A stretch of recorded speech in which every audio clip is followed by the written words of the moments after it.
بسم اللہ الرحمن الرحیم۔ عبداللہ ابن مسعود رضی اللہ تعالی عنہ سے سوال کیا گیا، کیف کنتم تستقبلون رمضان؟ بتائیے صحابہ کرام رمضان کا استقبال کیسے کیا کرتے تھے؟ تو عبداللہ ابن مسعود جواب دیتے ہیں، ما كان احدنا یجرأ على استقبال الهلال وفي قلبه ذرة حقد على أخيه المسلم۔ کوئی ایک صحابی رمضان المبارک کے چاند کو جب دیکھتا کسی کی جرت نہیں ہوتی تھی اس کے دل میں ذرہ برابر بھی کسی مسلمان کے بارے میں بغض اس کے دل میں ہو، صاف اور شفاف دل۔ اور یاد رکھیے گا یہ ایک راز ہے جو عبداللہ بن مسعود نے پیش کر دیا، اور اس راز کی وضاحت ایک دوسری روایت پیش کرتی ہے جو فضیل ابن عیاض بیان کرتے ہیں، لم يدرك من عندنا من أدرك بكثرة صيام ولا صلاة وإنما أدرك بسخاء الأنفس وسلامة الصدر ونصح الأمة۔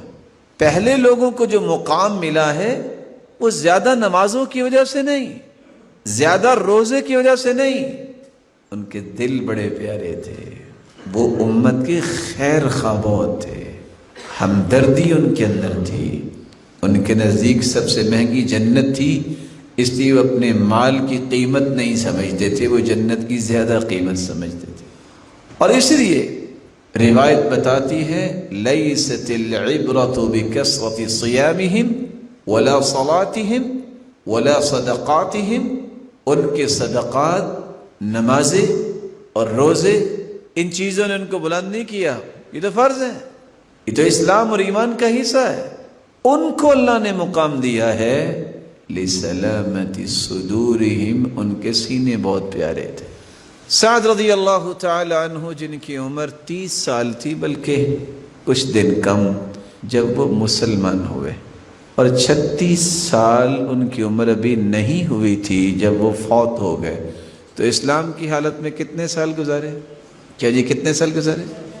حدیث کہتی ہے دنیا میں جب بھی کوئی فوت ہوا تو لوگ ایک دوسرے کو خبر دیتے، جب اس صحابی کی روح قبض کی گئی، اہتز عرش الرحمن لموت سعد بن معاذ رضی اللہ تعالی عنہ، جب اس کی روح کو قبض کیا گیا تو جبریل کو اللہ نے اسپیشل بھجوایا اور ساتھ یہ خبر دی کہ اس کے روح کے استقبال میں اللہ کا عرش جھوم اٹھا ہے۔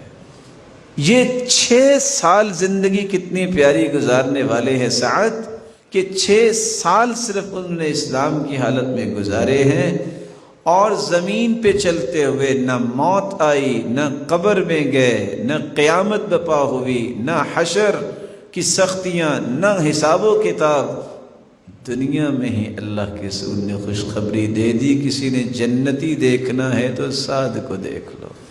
یہ واحد صحابی ہیں، جب موت کی خبر ملی تو اللہ کے رسول فرماتے میرے صحابہ اٹھو، فرشتے سبقت نہ کر لیں، آئیے ساتھ تو غسل دے، کہیں فرشتے پہلے آ کے غسل نہ دینے لگ جائیں۔ واحد صحابی ہیں، 70,000 فرشتے ان کے جنازے میں شرکت کے لیے آسمان سے اترے تھے۔ راز کیا تھا؟ میں اس راز کی طرف ہی اپنے آپ کو اور آپ کو بھی متوجہ کرنا چاہتا ہوں۔ اللہ کے رسول صلی اللہ علیہ وسلم نے جب ان کو جنت کی بشارت دی، بشارت اس طرح دی کہ صحابہ بیٹھے تھے، آپ نے فرمایا يدخل عليكم الآن رجل من هذا الفج من اہل الجنہ، میرے صحابہ جو اس دروازے سے ابھی آئے گا نا وہ جنتی ہوگا۔ سب دیکھنے لگ گئے، فإذا هو سعد، دیکھا تو سعد تشریف لا رہے ہیں، بائیں ہاتھ میں جوتی پکڑی ہوئی ہے، دائیں ہاتھ میں اس نے لاٹھی اور کھونٹی پکڑی ہوئی ہے، وَتَقْطُرُ لِحْيَتُهُ مَاءً، اور ان کی داڑھی مبارک سے پانی کے قطرات گر رہے ہیں کیونکہ وضو کر کے آ رہے تھے۔ صحابہ بہت خوش ہوئے، ایک صحابی ان کے گھر چلے گئے، 1 دن 2 دن 3 دن رہے، پوچھا کیسے آنا ہوا؟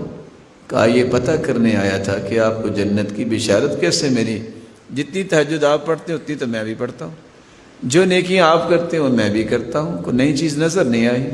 کہا ادھر آؤ، فلما ولیت دعانی، جب میں جانے لگا تو مجھے بلا کے کہتے ہیں ادھر آؤ، ایک کام میں آپ کو بتاتا ہوں شاید تیرے بھی کام آ جائے۔